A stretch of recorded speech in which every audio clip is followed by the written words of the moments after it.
एक बार सुनते हैं, लेकिन हमारे आश्रम में कथाएं होती रहती हैं। अभी गुरु पूजा आई थी तो उस उपलक्ष्य में श्रीमद् भागवत की कथा हुई है यहाँ भी और दिल्ली स्थान में। फिर जन्माष्टमी आ रही है, उस उपलक्ष्य में भी श्रीमद् भागवत रखा जाता है यहाँ भी और दिल्ली में भी होती रहती है। हम भी सुनते रहते हैं, लेकिन आप माता जी के सानिध्य में रहकर कथाएं सुनते हैं। हम तरह तरह के व्यास वक्ताओं से कथा सुनते हैं, इतना फर्क है। लेकिन आप लोगों को तो बहुत ज्ञान होना चाहिए, ठीक है। आप कथा सुनते हो, कथा सुनने का मतलब क्या है, ठीक है। जब तक अपनी वाणी को कंट्रोल नहीं करते हो तो आप लोगों को ऐसा है यहाँ से सब्जी खरीदी और बाहर जाके बना के खा लिया, ऐसा नहीं। और यहाँ से फूल रखे झोली में और बाहर जाके बिखेर दिए, ऐसा नहीं। कथा सुनते हो, कथा सुनने के बाद सभ्यता और बोलने की सभ्यता, बैठने की सभ्यता सब पहले सीखनी पड़ती है। और फिर जो कथा आप सुनते हो उसका श्रवण करें, मनन करें कि हमने क्या सुना था और क्या अपने शरीर में उतारा है। इसलिए आप बहुत सौभाग्यशाली हैं, कथाएं सुनते हैं। हमने एक बार कुंभ हो रहा था अपना इलाहाबाद का, तो किसी पंडाल में कोई व्यास की कथा कर रहे थे तो हम खड़े हो गए रोड में। तो उन्होंने कहा कि आज हमको किसी भक्त ने लिख के दिया है कि जो इतने संत यहाँ घूम रहे हैं तो ये सब ये भजन करते होंगे, क्योंकि कुंभ में तो न जाने कितने संत होते हैं, अनगिनत, उनकी कोई गिनती नहीं। किसी भक्त ने उन्हें लिख के दिया कि हमें इसका उत्तर दीजिए, क्या इतने संत से भजन करते होंगे? तो महाराज बोले कि हाँ। किस प्रकार से?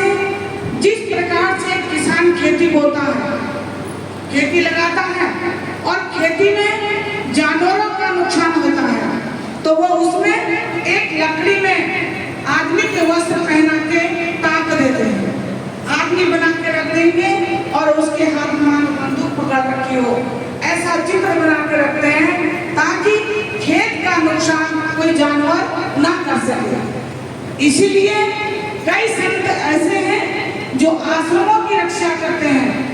और आश्रम क्या है? एक खेत के समान है। वहाँ क्या भक्तों की खेती होती है, भक्त आते हैं और जाते हैं और उनकी सेवा में लगे रहते हैं। कोई भजनानंदी होते हैं, कोई सेवानंदी होते हैं, कोई श्रवण मनन करने वाले होते हैं। आप संतों की मर्यादा को नहीं जानते हो। जिसने भी लिख के दिया है उसने गलत दिया है। ये संत क्या है? जिस प्रकार से किसान की खेती की रक्षा एक आदमी का बुद्ध बना के रख लेते हैं तो वो रक्षा कर लेता है, ये संत भी वैसे ही है जो भक्ति करता है, सत्संग करता है और आश्रम में रहकर आश्रम की सेवा करता है, ये उनकी रक्षा करते हैं। और हमें बहुत अच्छा लगा। हम पंडाल में नहीं गए, लेकिन बाहर खड़े होकर सुना कि कितना अच्छा महाराज जी ने बोला है, बहुत अच्छा बोला है। क्योंकि कईयों के मन में कई प्रसंग आ जाते हैं, नाना प्रकार के उलझने आ जाती हैं। क्या ये भी सत्संग करते होंगे, ये भी भजन करते होंगे? सत्संग और भजन करने से सेवा धर्म सबसे बड़ा। जो आश्रम में आके सेवा करता है और आए गए को पूछता है, जल पान करवाता है, ये सबसे बड़ा भजन है।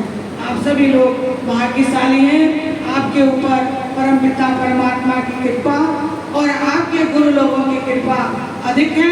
इसलिए आप जहाँ जहाँ माता जी जाती हैं वहीं वहीं आप पधारते हो। आपको घर वाले भी इजाजत दे देते हैं और आकर कथा श्रवण करते हो।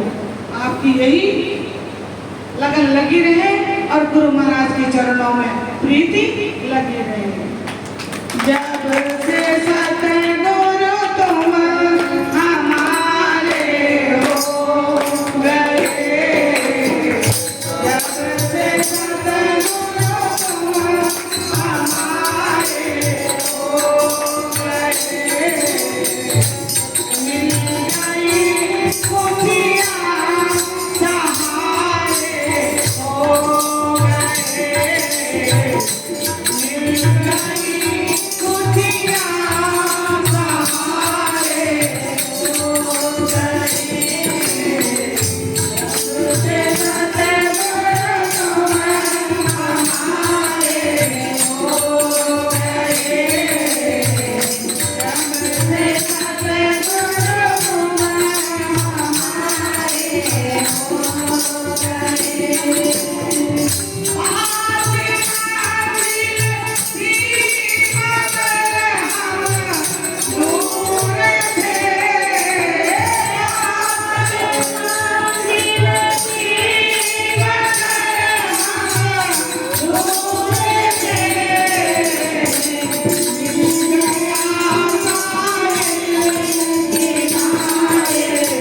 महाराज की कृपा बनी रहे जिस तरह हम लोगों पर बनी हुई है। हम गुरु महाराज के सहारे जीते हैं और उनके सहारे प्रभु का सुमिरन करते हैं, ध्यान करते हैं और हमको हर प्रकार की खुशियाँ प्रदान होती है। इसलिए सभी भक्तों को गुरु महाराज जी की आशीर्वाद सदैव मिलता रहे और हमारी बहन पुष्पा जोशी को तो गुरु महाराज की असीम कृपा प्रदान